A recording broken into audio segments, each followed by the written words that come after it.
aquifer and environs in another 12 to 15 months. We're committed to this, and we believe in that with the appropriate funding from the government, we'll deliver this project, in record time.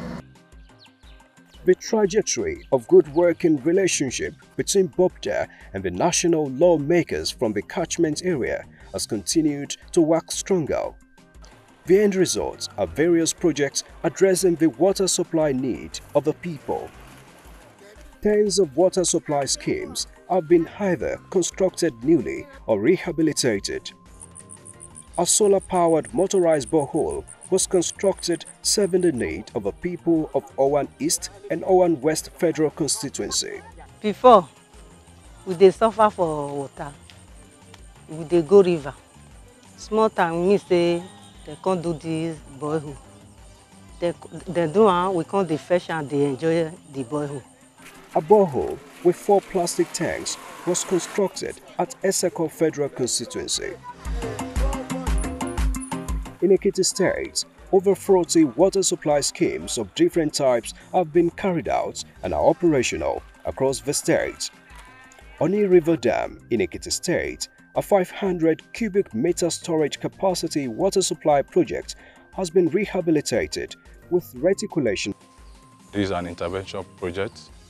It's constructed about 5 months ago. The purpose is to have more capacity of water. It's a watertight structure which does not allow water to escape.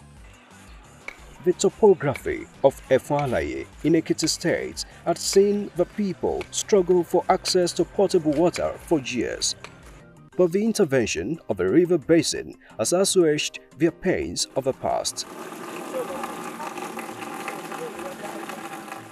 Tẹ́lẹ̀tẹ́lẹ̀ nígbà tá a ò rí omi yá máa ń lọ sọ́fà lọ odò lọ ibi gbogbo ṣùgbọ́n nígbà tán ti ṣe fún wa gbogbo àwọn èrò ọgbọ́n wa àti gbogbo àwọn àráǹdì wa à ń gbádùn omi yẹn gan à ń rí lò. The river basin project here is very, very standard.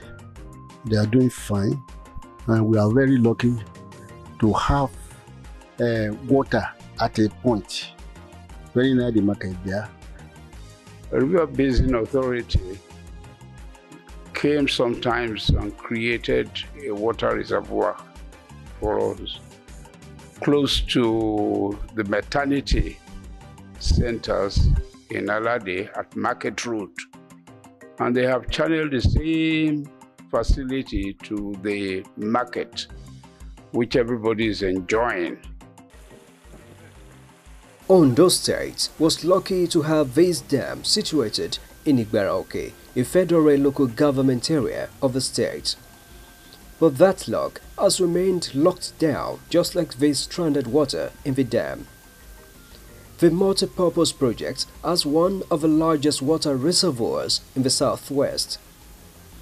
The federal government started the project in 1966 and rehabilitated it in 2008 with water treatment plants in place. But while the potential beneficiaries, residents of Ondo Central Senatorial District, including the state capital, Akure, wait onto the state government to complete the reticulation and convey the water to their homes, B.O.R.B.D.A continues with the environmental maintenance as well as the access road. The river basin has also initiated a design for irrigation infrastructure for 3,000 hectares of land. The revolutionary mission of the Benin-Owena River Basin Development Authority is also impactful on poultry farming across the region. Ekiti Poultry Project is a story of an idea whose time has come under the engineer Ahmed-led B.O.R.B.D.A. The project, which started in early 80s, went moribund just years after commencement of operation. And now, just like these young broilers, the poultry has been set on a new growing phase with the hope of developing wings enough to fly soon. The broilers, as I've just seen, is almost about 18 days old. And what the normal routine we normally give is giving them adequate feeding, giving them water, and changing of the litters, and as well as giving them medications. Rehabilitation is in final stage on 3 blocks of battery cage system of 15,000 bird capacity and 5 blocks of deep litter system. The blocks are almost ready to take stock of more birds. Unlike the serenity that characterizes the re-emerging Ekiti Poultry, the ambience of the agency's poultry project in Itaobolu, Ondo State, says it all. The layers here are already feeding fast and fat, and they see the fruits of their womb. Currently we have about 2,000, and the production is between 46 crates to 50 crates a day. Ewule Poultry project is another one fast growing, just like the intention of the basin in the quest towards contributing to food security. In this poultry, currently we have 3,400 birds, which are layers, and they've been laying for quite some time now. But this is not the full capacity of this infrastructure. Our full capacity, this can accommodate 5,000 to 5,500 beds. From this current stock we have, we collect between the range of 90 crates of eggs to 105 on a daily basis. And if you do our calculation with the number of the stock of beds I said that we have, they are still performing. That's why we have not called them off now. Initially, when we started, we were getting our feeds from the open market. But as at present, in the last 2 months, we have been making our feeds in-house, milling our own feeds in-house, with the mandate that was given to us by our managing director. He insisted that he wanted a change, and henceforth, we stopped buying feed outside, and then we have started producing.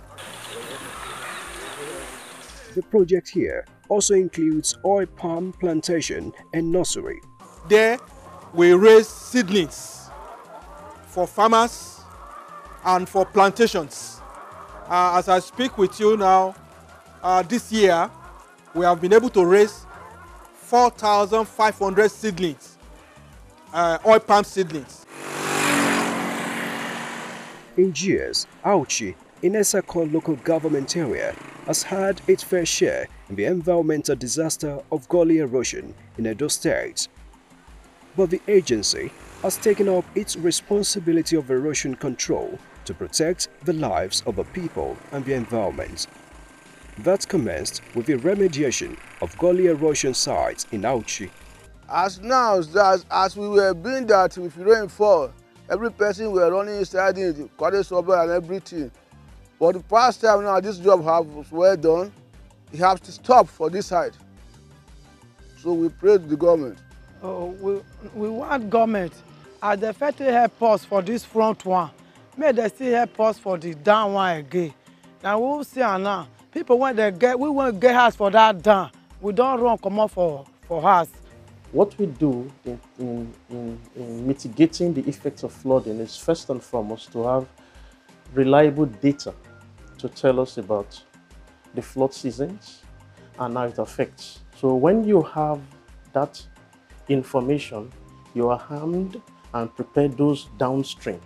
So that's the first line of recourse. Then also second, there's a lot of advocacy we've put into it.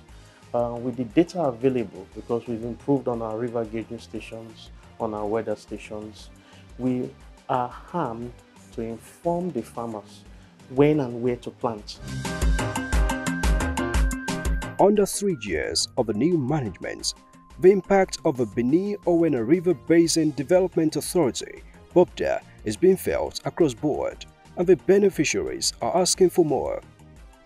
But more importantly, is their reawakened belief that a lot more can still come from the river basin. And despite the paucity of fund, such spirit is what the management of the agency intends to instill in the people, and even with lasting legacies. We want to thank the Honorable Minister, because through his leadership, the river basins have been repositioned and we have been re-energized, and our focus has also been redirected to our core mandate areas. And in this respect, B.O.R.B.D.A is right, focus, and we really think and thank the government for the support we have received so far, even though we can do with so much more. We cover an area of over 40,000 square kilometers and serving a population of over 10 million people. The area that we serve used to be the area in the country that was producing most of the cash crops, from rubber to oil palm and what have you. And those were major economic earners for our country. The land is still there, the people are still there, the clement weather is still there, and we believe we can do with so much more support, from the federal government, to be able to do better what we've been doing. But nevertheless, over the last 3 years, we have repositioned the B.O.R.B.D.A River Basin Development Authority, and we're confident that we will do better, as we go further.